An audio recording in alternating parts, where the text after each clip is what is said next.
universal brotherhood. There are various types of brotherhood. Allah subhanahu wa ta'ala says, O mankind, we have created you from a single pair of a male and female and divided you into nations and tribes so that you may recognize each other, not that you may despise each other. And the criterion for judgment in the sight of Allah subhanahu wa ta'ala, it's not caste, it's not color, it's not race, it's not region, but it is righteousness, it is God consciousness, it is taqwa, it is piety.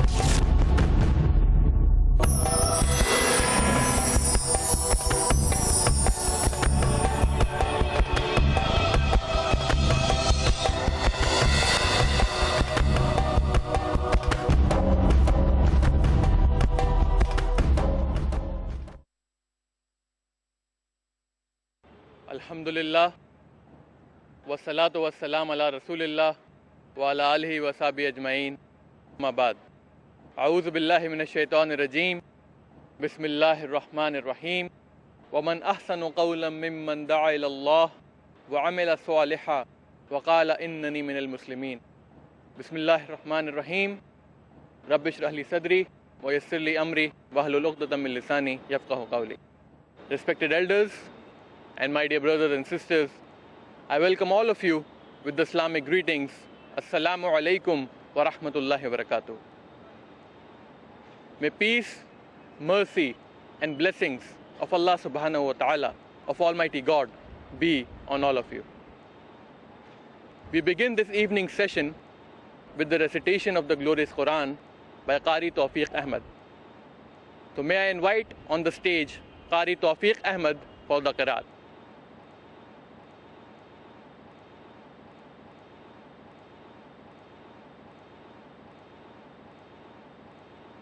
السلام عليكم ورحمة الله وبركاته. أعوذ بالله من الشيطان الرجيم.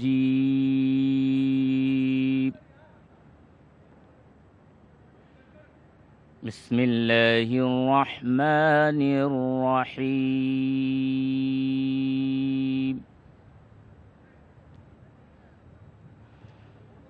قل اللهم مالك الملك تؤتي الملك من تشاء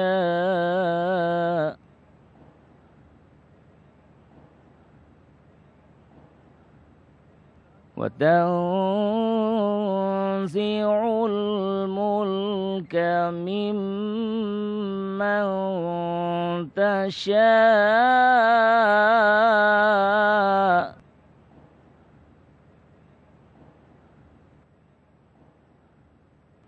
وتعز من تشاء وتذل من تشاء بيدك الخير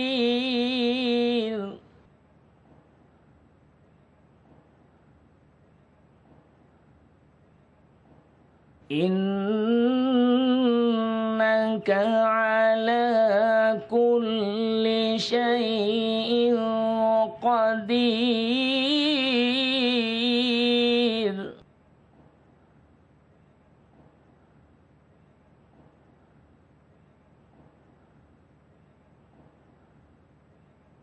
قل اللهم مالك الملك تؤتي الملك من تشاء وتنزع الملك ممن تشاء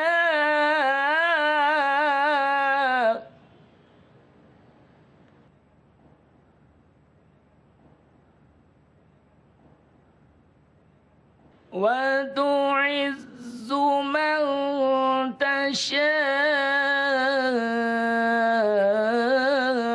وتذل من تشاء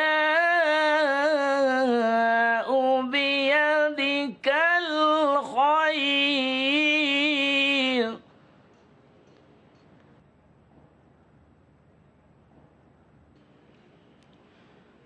إنك على كل شيء قدير.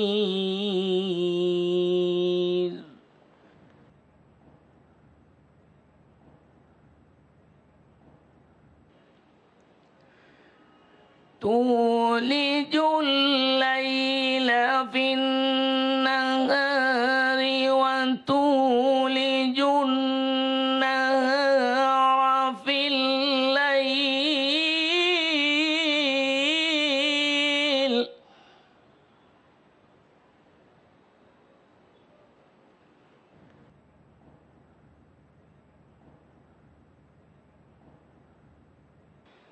وتخرج الحي من الميت وتخرج الميت من الحي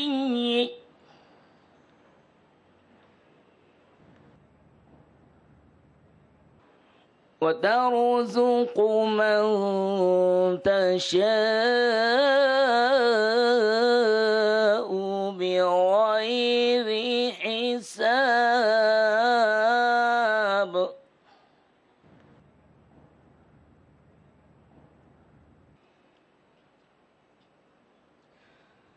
لا يتخذ المؤمنون الكافرين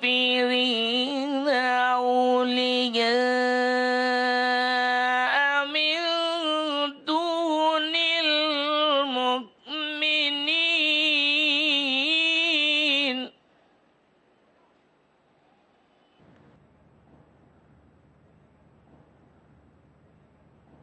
ومن يفعل ذلك فليس من الله في شيء.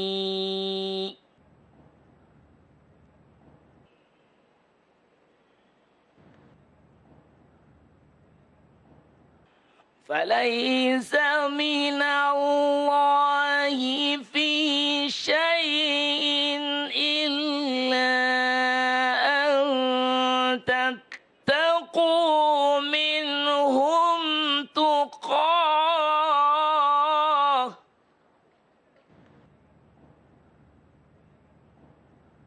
ويحذركم الله نفسه وإلى الله المصير. صدق الله العظيم.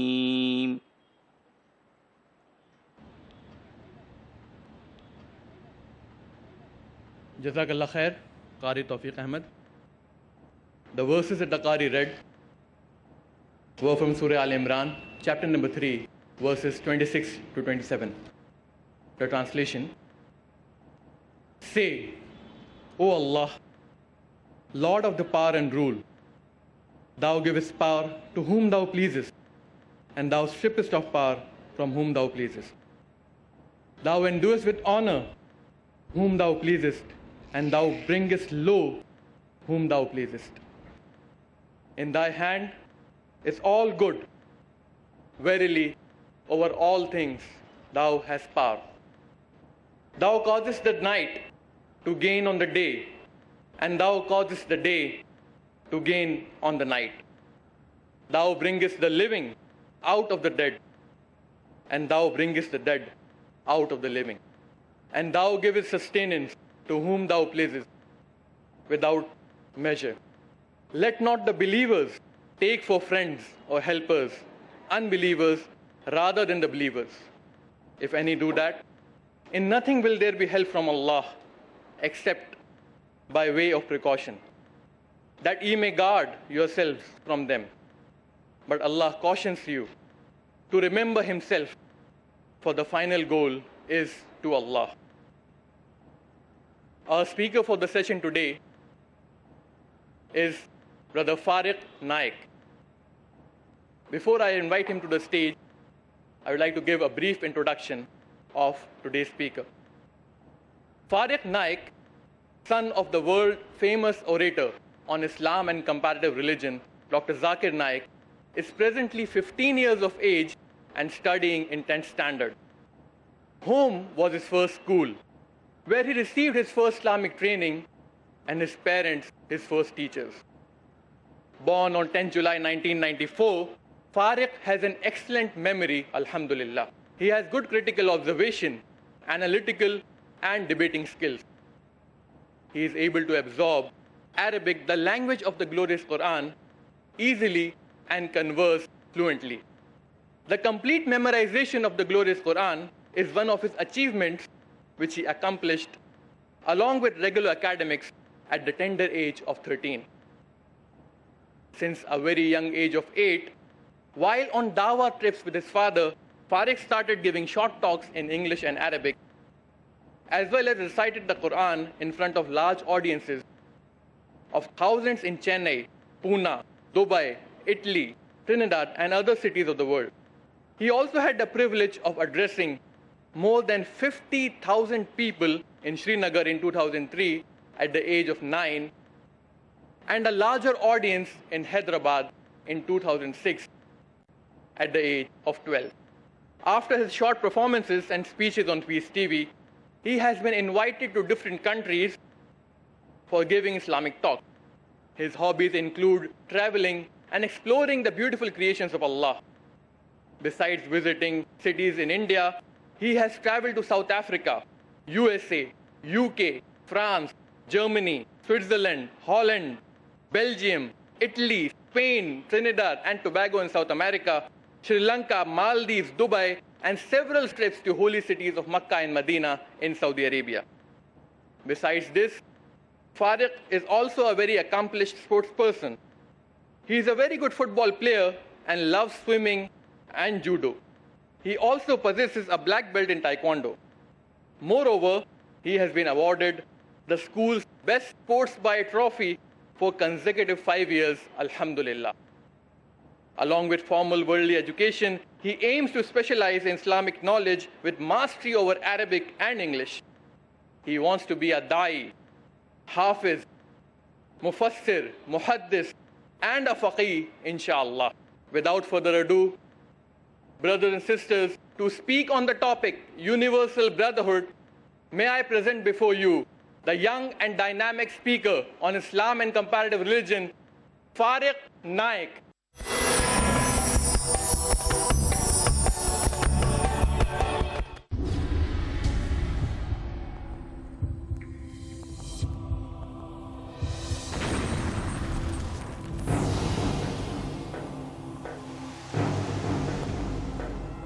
War.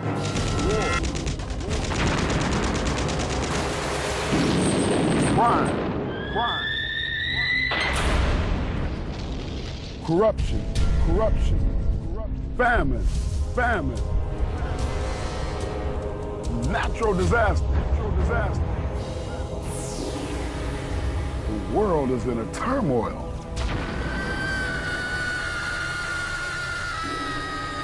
And that's a sad reality. So, how can we make this world a better place?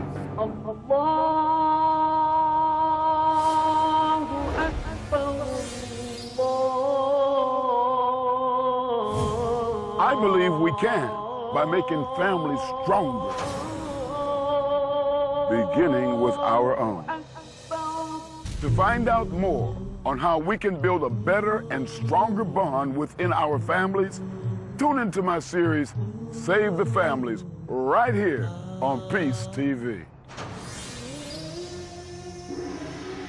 Implement Islamic values in your families to save them from all kinds of existing evils in Strengthening Your Families. Every Thursday at 7 p.m. and repeat telecast at 12 p.m. Saudi Arabia on Peace TV.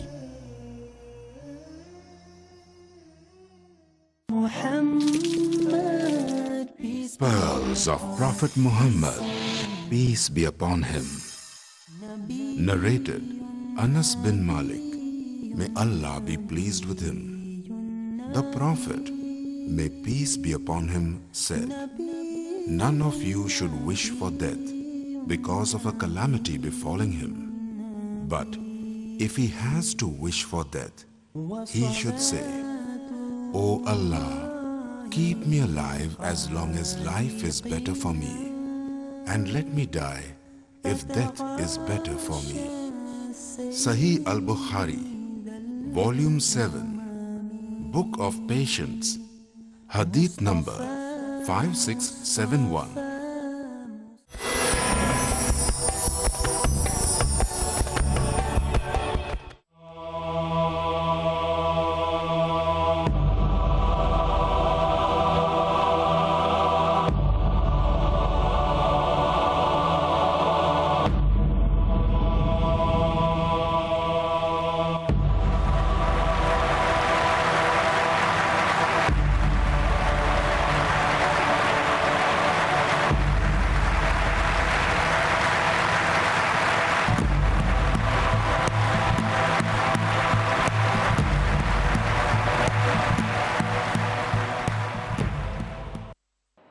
الحمد لله وكفى وسلام على عباده الذين اصطفى أما بعد أشهد أن لا إله إلا الله وأشهد أن محمدا عبده ورسوله وبعد فإن خير الحديث كتاب الله وخير الهدي هدي محمد صلى الله عليه وسلم وشر الأمور محدثاتها وكل محدثة بدعة وكل بدعة ضلالة وكل ضلالة في النار. الحمد لله والصلاة والسلام على رسول الله وعلى آله وصحبه أجمعين. أما بعد أعوذ بالله من الشيطان الرجيم. بسم الله الرحمن الرحيم. يا أيها الناس إنا خلقناكم من ذكر وأنثى وجعلناكم شعوبا وقبائل لتعارفوا إن أكرمكم عند الله أتقاكم إن الله عليم خبير. رب اشرح لي صدري ويسر لي أمري واحلل عقدة من لساني يفقهوا قولي. My respected elders and my dear brothers and sisters, I welcome all of you with the Islamic greetings. Assalamu alaikum wa rahmatullahi wa barakatuh. May the peace, mercy and blessings of Allah subhanahu wa ta'ala, of Almighty God, be upon all of you. The topic of my talk is universal brotherhood. There are various types of brotherhood. Brotherhood based on blood relationship, on creed, on caste, on color, on region, etc. But all these brotherhoods, they are limited. Islam does not believe in discrimination of caste, color, region, etc. But Islam believes in universal brotherhood. I start my talk with a quotation from the glorious Quran from Surah Hujurat, chapter number 49, verse number 13. يا أيها الناس إنا خلقناكم من ذكر وأنثى وجعلناكم شعوبا وقبائل لتعارفوا إن أكرمكم عند الله أتقاكم إن الله عليم خبير. O mankind, we have created you from a single pair of a male and female and divided you into nations and tribes so that you may recognize each other, not that you may despise each other. And the most honored among you in the sight of Allah is the most righteous of you. And Allah is all-knowing, well-acquainted. Allah subhanahu wa ta'ala says that, O mankind, we have created you from a single pair of a male and female. And the origin of human beings, it is Adam and Eve, may Allah be pleased with them. They are great-grandparents. Allah subhanahu wa ta'ala further continues and says, O mankind, we have created you from a single pair of a male and female and divided you into nations and tribes so that you may recognize each other, not that you may despise each other. And the criterion for judgment in the sight of Allah subhanahu wa ta'ala, it's not caste, it's not color, it's not race, it's not region, but it is righteousness, it is God consciousness, it is taqwa, it is piety. Allah subhanahu wa ta'ala says in the glorious Quran, in Surah Rum, chapter number 30, verse number 22, وَمِنْ آيَاتِهِ خَلَقَ السَّمَاوَاتِ وَالْأَرْضِ وَاخْتِلَافُ أَلْسِنَتِكُمْ وَأَلْوَانِكُمْ. And among signs are that He created the heavens and the earth, and He made different languages and colors. Allah subhanahu wa ta'ala says that He has made different languages. Some languages, we might find it funny, but all languages, they are beautiful. And for the people who speak that language, they find it the most beautiful language. So every language on the face of it, it is a beautiful language. It may sound funny because we are not used to it. And Allah subhanahu wa ta'ala has made us into different colors so that we may recognize each other, not that we may despise each other. Allah subhanahu wa ta'ala says in the glorious Quran, in Surah Isra, chapter number 17, verse number 70. وَلَقَدْ كَرَّمْنَا بَنِي Adam. And we have honored the children of Adam. All the children of Adam have been honored by Allah subhanahu wa ta'ala, irrespective of caste, of color, of race, of region, etc. All the children of Adam, they have been honored by Allah subhanahu wa ta'ala. And most of the religions, they believe that the origin of human beings, it is Adam and Eve, may Allah be pleased with them. So the origin of human beings, it is Adam and Eve, may Allah be pleased with them. And most of the religions, they believe that Eve, she committed the sin, and they put the whole blame on Eve. May Allah be pleased with her. But Islam totally disagrees with this. Allah subhanahu wa ta'ala says that both of them did the sin, both of them repented, and both of them were forgiven. So the blame is equally put on both, on Adam as well as on Eve. May Allah be pleased with them. Allah subhanahu wa ta'ala says in Surah Araf, chapter number 7, verse number 19 to 27. Adam, may Allah be pleased with him, is addressed more than a dozen times. And there is not a single place in the glorious Quran where the blame is put on Eve alone. The blame is put on equally both. And most of the religions, they believe that the whole of humanity is born in sin, because Eve, may Allah be pleased with her, she committed the sin. Allah subhanahu wa ta'ala says in Surah Taha, chapter number 20, verse number 121. وَعَصَىٰ آدَمُ رَبَّهُ فَغَوَىٰ. And Adam disobeyed his Lord. So in Islam, the blame is equally put on both, on Adam as well as on Eve.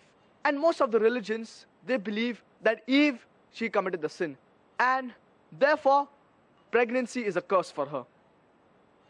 The whole humanity is born in sin, and pregnancy is a curse for the woman. Whereas according to Islam, pregnancy, it uplifts the woman and does not degrade her. Allah subhanahu wa ta'ala says in Surah Nisa, chapter number 4, verse number 1. وَاتَّقُوا اللَّهَ الَّذِي تَسَاءَلُونَ بِهِ وَالْأَرْحَامِ. Respect the womb that bore you. Allah subhanahu wa ta'ala says in Surah Luqman, chapter number 31, verse number 14. وَوَصَّيْنَا الْإِنسَانَ بِوَالِدَيْهِ حَمَلَةُ أُمُّهُ وَهْنًا عَلَى وَهْنٍ وَفِصَالُهُ فِي أَعْمَيْنِ. And we have enjoined upon man kindness to his parents. His mother bore him with weakness upon weakness, and gave birth to him with weakness, and his weaning is in 2 years. Allah subhanahu wa ta'ala says in Surah Ahqaf, chapter number 46, verse number 15, that I have enjoined upon man kindness to his parents. His mother bore him with weakness upon weakness, and gave birth to him with weakness, and his weaning is in 2 years. Therefore, we have to respect our parents. We have to be kind to our parents. And our beloved Prophet Muhammad sallallahu alaihi wasallam said, it is mentioned in Sahih Bukhari, volume number 8, chapter number 2, hadith number 2. جاء رجل إلى الرسول صلى الله عليه وسلم فقال يا رسول الله من أحق الناس بحسن صحابتي؟ قال أمك. قال ثم من؟ قال ثم أمك. قال ثم من؟ قال ثم أمك. قال ثم من؟ قال ثم أبوك. رواه Bukhari. A man came to the Prophet sallallahu alaihi wasallam and asked him, who deserves my maximum love and companionship? Prophet sallallahu alaihi wasallam said, your mother. The man asked, who's next? The Prophet sallallahu alaihi wasallam said, your mother. The man asked, who's next? The Prophet sallallahu alaihi wasallam said, your mother. The man asked for the 4th time, who's next? The Prophet sallallahu alaihi wasallam said, your father. In short, 75%, 3/4 of your love and companionship goes to your mother, and 25%, 1/4 of your love and companionship goes to your father. In short, the mother gets the gold medal, she gets the silver medal, as well as she gets the bronze medal. The father has to be satisfied with a mere consolation prize. These are the teachings of Islam. And we have to respect our parents. We have to be kind to our parents. And in Islam, men and women are overall equal. Equality does not mean identicality. Men and women, they're equal, but they're not identical. For example, if in a school, student A and student B, they get the highest marks. The question paper, it is out of 100 marks. And both student A and student B get 80 out of 100. If you analyze, in question number 1, student A, he gets 9 out of 10. And student B gets 7 out of 10. And in question number 2, student B gets 9 out of 10, and student A gets 7 out of 10. And the remaining 8 questions both get 8 out of 10. And if you analyze, both of them get 80 out of 100. But in question number 1, student A has a degree of advantage, and in question number 2, student B has a degree of advantage. But overall, they both are equal. Similarly, in Islam, in some aspects, man has a degree of advantage, and in some aspects, woman has a degree of advantage. For example, if a robber comes in my house, I will not tell my mother to go and fight. I will not tell my sister to go and fight. I will not tell I believe in women's rights. I will not tell my mother to go and fight. As Allah subhanahu wa ta'ala has given me more strength, so I will go and fight. As far as strength is concerned, man has a degree of advantage. And as I mentioned earlier, where love and companionship come, a woman has a degree of advantage. So in some aspects, a man has a degree of advantage, and in some aspects, a woman has a degree of advantage. But overall, they both are equal. And for further details, you can refer to my DVD, Women's Rights in Islam, Modernizing or Outdated, where I have divided this talk into 6 subheadings: the economic rights, the social rights, the legal rights, the spiritual rights, the educational rights, and the political rights of a woman in Islam.